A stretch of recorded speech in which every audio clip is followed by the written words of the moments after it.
Bueno, continuando con la serie, debo anunciar que ya este sería el antepenúltimo episodio. Nos quedan tres con este para cerrar una serie eh, que ha sido, bueno, larga y en lo particular para mí, que es el que le ha tocado pues leer y reflexionar la vida de todos estos hombres y mujeres desde el siglo I a nuestro tiempo, ha sido muy enriquecedora. Sin embargo, pues debo destacar que esta serie no recoge creo que ni el 10% de la cantidad de santos y beatos, aquí no se tocaron beatos, pero santos y beatos que tiene nuestra iglesia católica. Y lo cual también deja por destacar que en todo tiempo de la era cristiana, en todo siglo, ha habido santos. Y Dios no ha dejado de enviar profetas. Esto me recuerda mucho los pasajes del libro de los jueces, cuando pues efectivamente Dios enviaba al pueblo de Israel jueces, profetas, personas que tenían la autoridad de hablar en su nombre y guiar, liderar la fe. Hoy lamentablemente nuestra fe no es guiada por santos. Nuestra fe corre muchos riesgos, entre esos uno que destaca que combatió Pío X, el riesgo del modernismo, hoy diría yo de la tecnología, del placer y del exacerbado racionalismo que al final nos hace ser imagen muy negativa, un antagonismo de lo que es ser realmente imagen de Dios, reflejo de su amor y de su bondad.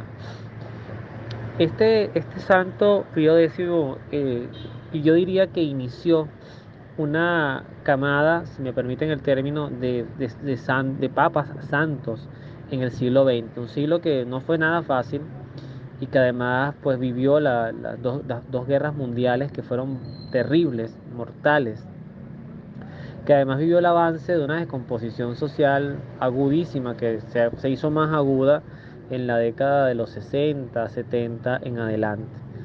Sin embargo, Dios ha querido que este siglo, a diferencia de otros, yo creo que pudiera ser recordado como uno de los siglos de oro del papado del siglo XX, cerrando ese ciclo con Juan Pablo II como santo y con Benedicto XVI como un gran pensador, yo diría inclusive, aunque no es nombrado así, pero un gran doctor de la iglesia.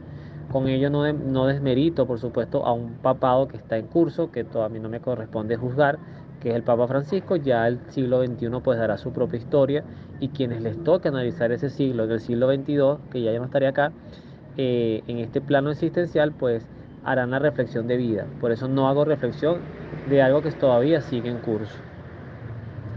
Este Papa, este hombre de Dios, una de las cosas importantes a destacar de él es su similitud con nosotros, un hombre con pecados, con debilidades, iracundo en algunos aspectos de su vida, inconforme, que busca justificarse y buscaba estar bien. Nosotros, hay quienes dicen que uno de los grandes males de este tiempo es cuando nosotros empezamos a hablar de nuestros derechos. Yo tengo derecho a ser feliz, tengo derecho a disfrutar, tengo derecho a buscar las mejores cosas para mí, porque para eso trabajo y trabajo duro.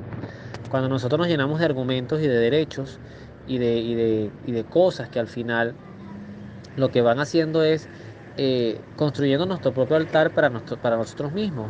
Somos, como no, queremos ser como los propios faraones en nuestra propia vida. Vamos desplazando a un Dios que está allí y que no es un Dios consentidor, a diferencia de que sí es un Dios amoroso.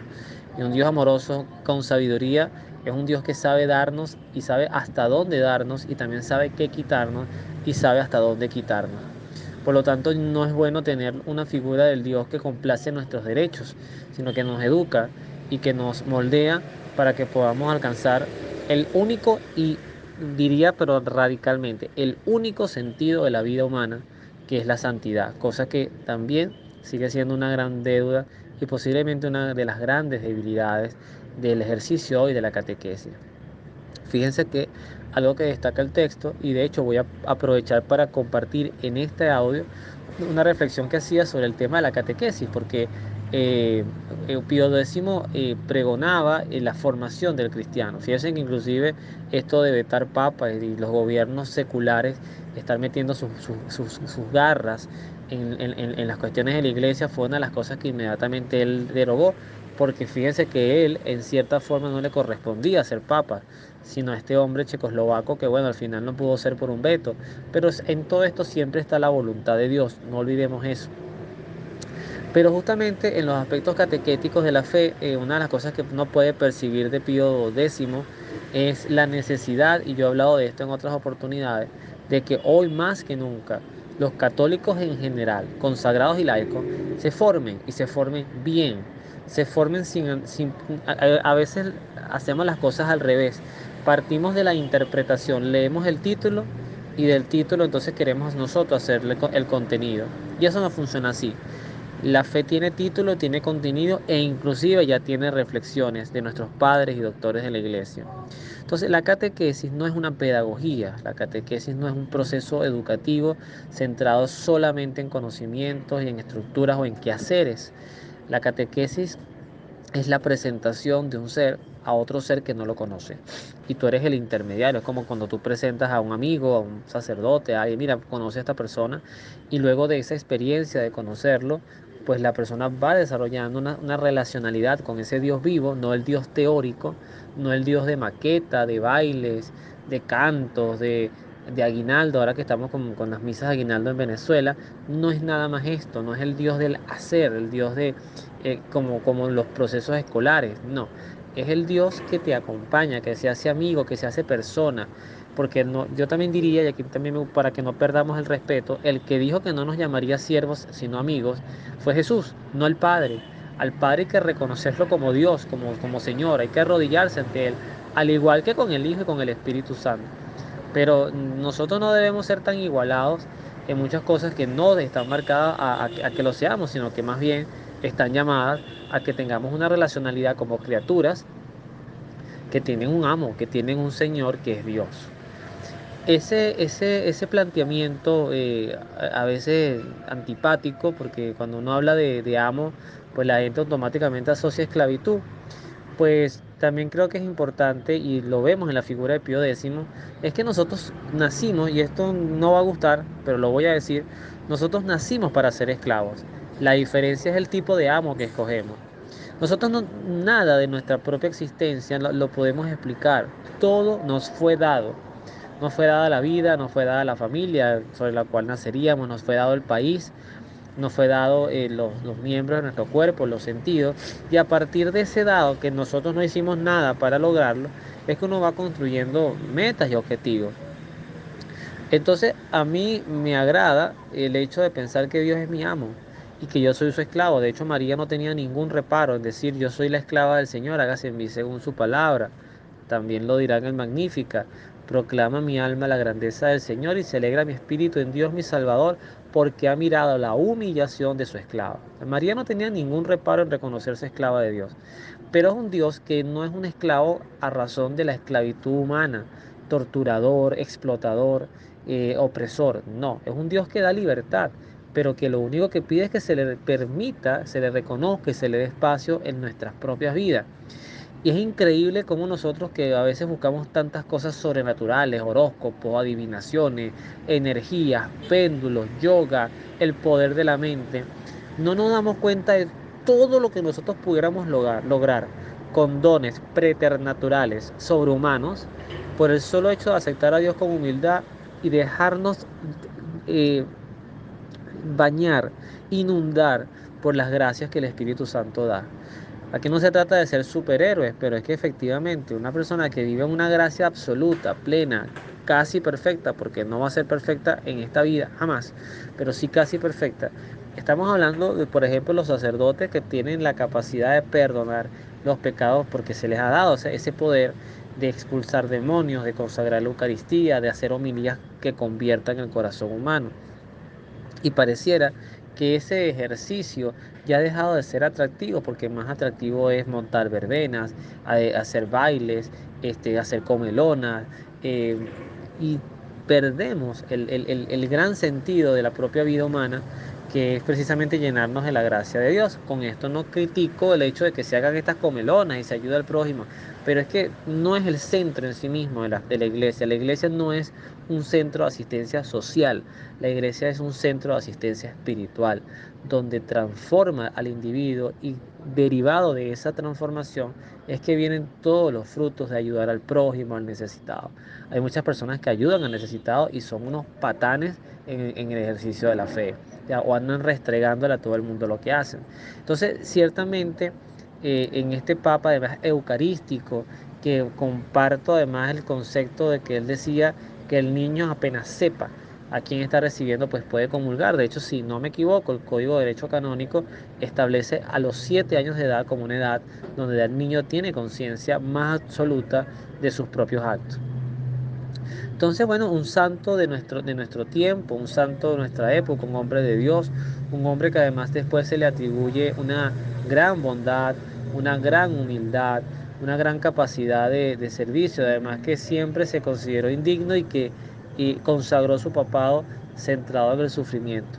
Los papas del siglo XX, por ejemplo, un Pío XII, les tocó muy duro, les tocó tema del nazismo, del fascismo, del comunismo, les tocó persecuciones agudísimas, le tocó gobiernos que se enfrentaron muy frontalmente contra la iglesia y no muchos años atrás venían también de la experiencia de un Napoleón Bonaparte, de una ilustración en Francia. O sea, la iglesia ha sido sufriente por mucho tiempo. La iglesia nació siendo perseguida y quizás su cierre ante la segunda venida de nuestro Señor, de la cual no se sabe el día ni la hora, pero lo que es segurísimo es que su cierre va a ser con una persecución igual o peor con la que se fundó.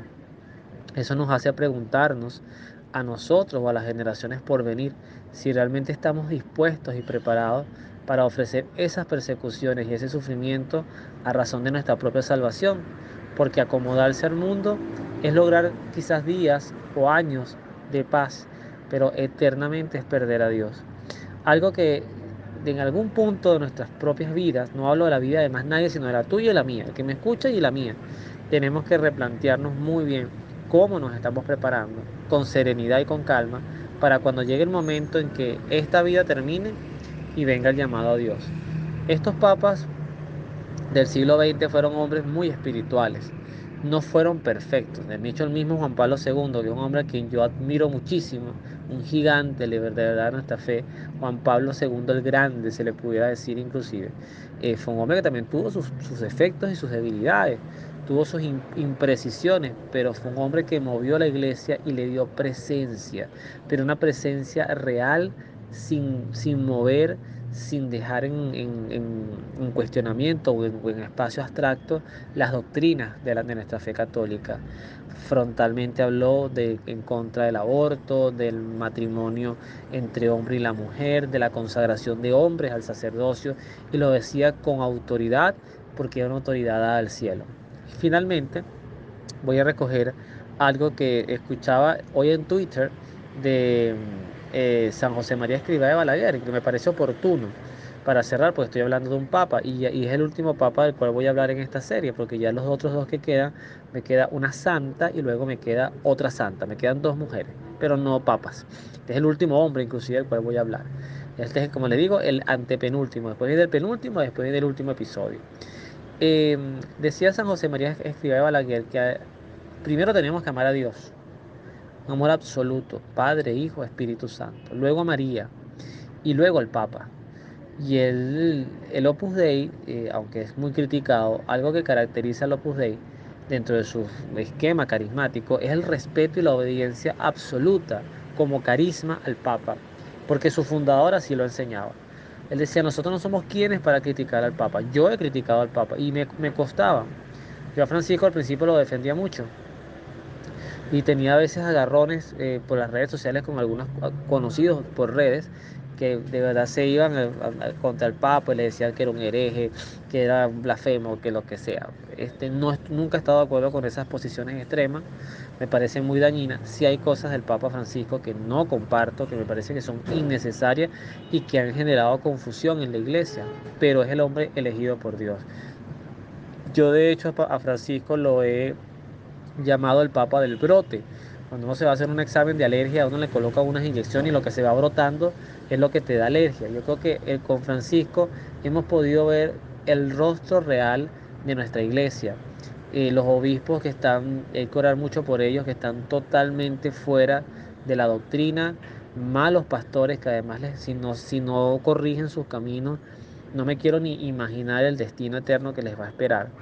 Sacerdotes, religiosas que sobreponen el carisma por encima de la fidelidad a la iglesia, recordando que a la que hay que vender es a la fe cristiana y la obediencia al catolicismo, y que el carisma es un derivado, es un traje como María, que tiene el traje de la Guadalupe, el traje de Fátima, que son formas de vivir el cristianismo, formas de vivir una espiritualidad, pero que esa forma no puede estar por encima de la esencia misma del cristianismo.